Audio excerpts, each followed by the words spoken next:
ಏನು ಪ್ರಜ್ವಲ್ ರೇವಣ್ಣ ಅವರು ವಿಡಿಯೋ ಮೂಲಕ ಇವತ್ತು ಕಳಿಸಿದ್ದಾರೆ. ನಾನು 31ನೇ ತಾರೀಕು 10 ಗಂಟೆಗೆ SIT ಮುಂದೆ ನಾನು ಬರ್ತೇನೆ, ಅವರಿಗೆಲ್ಲ ಸಹಕಾರವನ್ನು ಕೊಡ್ತೇನೆ ಅಂತ ಏನು ಹೇಳಿದ್ದಾರೆ ಅದನ್ನು ನಾನು ಸ್ವಾಗತ ಮಾಡ್ತೇನೆ.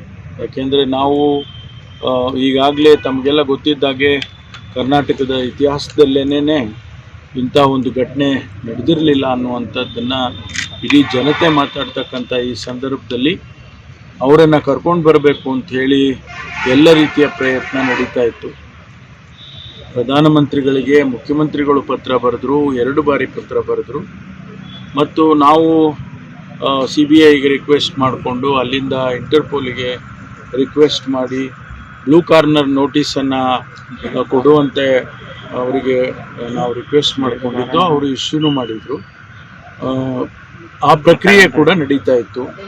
ನಾವು ಕೇಂದ್ರ ಸರ್ಕಾರಕ್ಕೆ ಅವರ ಡಿಪ್ಲೊಮ್ಯಾಟಿಕ್ ಪಾಸ್ಪೋರ್ಟನ್ನು ಕ್ಯಾನ್ಸಲ್ ಮಾಡಿ ಅವರನ್ನು ಆದಷ್ಟು ಶೀಘ್ರವಾಗಿ ಇಲ್ಲಿಗೆ ಕರೆತರೋದಕ್ಕೆ ಕೇಂದ್ರ ಸರ್ಕಾರ ಸಹಾಯ ಮಾಡಬೇಕು ಅಂತ ಕೂಡ ನಾವು ಮನವಿಯನ್ನು ಮಾಡಿದ್ದು. ಮೊನ್ನೆ ತಾನೇ ಕೇಂದ್ರದ ವಿದೇಶಾಂಗ ಸಚಿವರು ಕೂಡ ನಾವು ಅದಕ್ಕೆ ಪ್ರಕ್ರಿಯೆಯನ್ನು ಪ್ರಾರಂಭ ಮಾಡಿದ್ದೇವೆ, ಆ ಪಾಸ್ಪೋರ್ಟನ್ನು ಕ್ಯಾನ್ಸಲ್ ಮಾಡೋದಕ್ಕೆ ಅಂತ ಕೂಡ ಅವರು ಹೇಳಿಕೆಯನ್ನು ಕೊಟ್ಟಿದ್ದರು. ಈ ಮಧ್ಯದಲ್ಲಿ ಅವರು ಪ್ರಜ್ವಲ್ ರೇವಣ್ಣ ಅವರು ಏನು ಹೇಳಿಕೆ ಕೊಟ್ಟಿದ್ದಾರೆ ಅದು ಸ್ವಾಗತ ಮಾಡ್ತಾನೆ. ಖಂಡಿತವಾಗಿ ಅವರು ಬರಬೇಕು, ಬಂದು ಇಲ್ಲಿ ಏನು SIT ಮುಂದೆ ಅವ್ರು ಏನು ಹೇಳಬೇಕು ಅದನ್ನು ಹೇಳ್ಕೊಳ್ಳಿ. ಆನಂತರ SIT ಅವ್ರ ಹತ್ರ ಏನು ಎವಿಡೆನ್ಸ್ಗಳಿದೆ, ಏನು ಮಾಹಿತಿಗಳಿದೆ, ಅದರ ಆಧಾರದ ಮೇಲೆ ತನಿಖೆಗಳು ಮುಂದುವರಿಯುತ್ತೆ. ಏನು ಪ್ರಜ್ವಲ್ ರೇವಣ್ಣ ಅವರು ವಿಡಿಯೋ ಮೂಲಕ ಇವತ್ತು ಕಳಿಸಿದ್ದಾರೆ.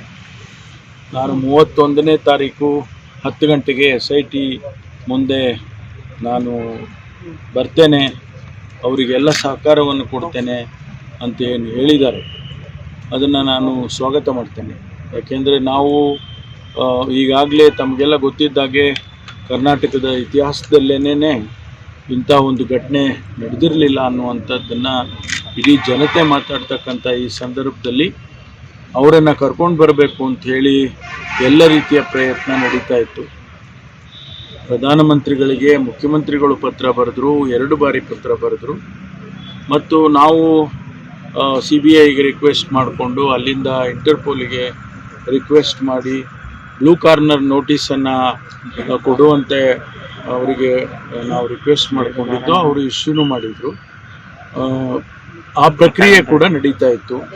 ನಾವು ಕೇಂದ್ರ ಸರ್ಕಾರಕ್ಕೆ ಅವರ ಡಿಪ್ಲೊಮ್ಯಾಟಿಕ್ ಪಾಸ್ಪೋರ್ಟನ್ನು ಕ್ಯಾನ್ಸಲ್ ಮಾಡಿ ಅವರನ್ನು ಆದಷ್ಟು ಶೀಘ್ರವಾಗಿ ಇಲ್ಲಿಗೆ ಕರೆತರೋದಕ್ಕೆ ಕೇಂದ್ರ ಸರ್ಕಾರ ಸಹಾಯ ಮಾಡಬೇಕು ಅಂತ ಕೂಡ ನಾವು ಮನವಿಯನ್ನು ಮಾಡಿದ್ದು.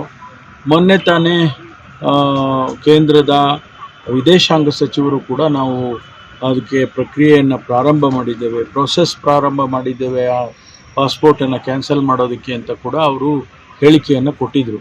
ಈ ಮಧ್ಯದಲ್ಲಿ ಅವರು ಪ್ರಜ್ವಲ್ ರೇವಣ್ಣ ಅವರು ಏನು ಹೇಳಿಕೆ ಕೊಟ್ಟಿದ್ದಾರೆ ಅದು ಸ್ವಾಗತ ಮಾಡ್ತಾನೆ. ಖಂಡಿತವಾಗಿ ಅವರು ಬರಬೇಕು, ಬಂದು ಇಲ್ಲಿ ಏನು SIT ಮುಂದೆ ಅವ್ರು ಏನು ಹೇಳಬೇಕು ಅದನ್ನು ಹೇಳ್ಕೊಳ್ಳಿ.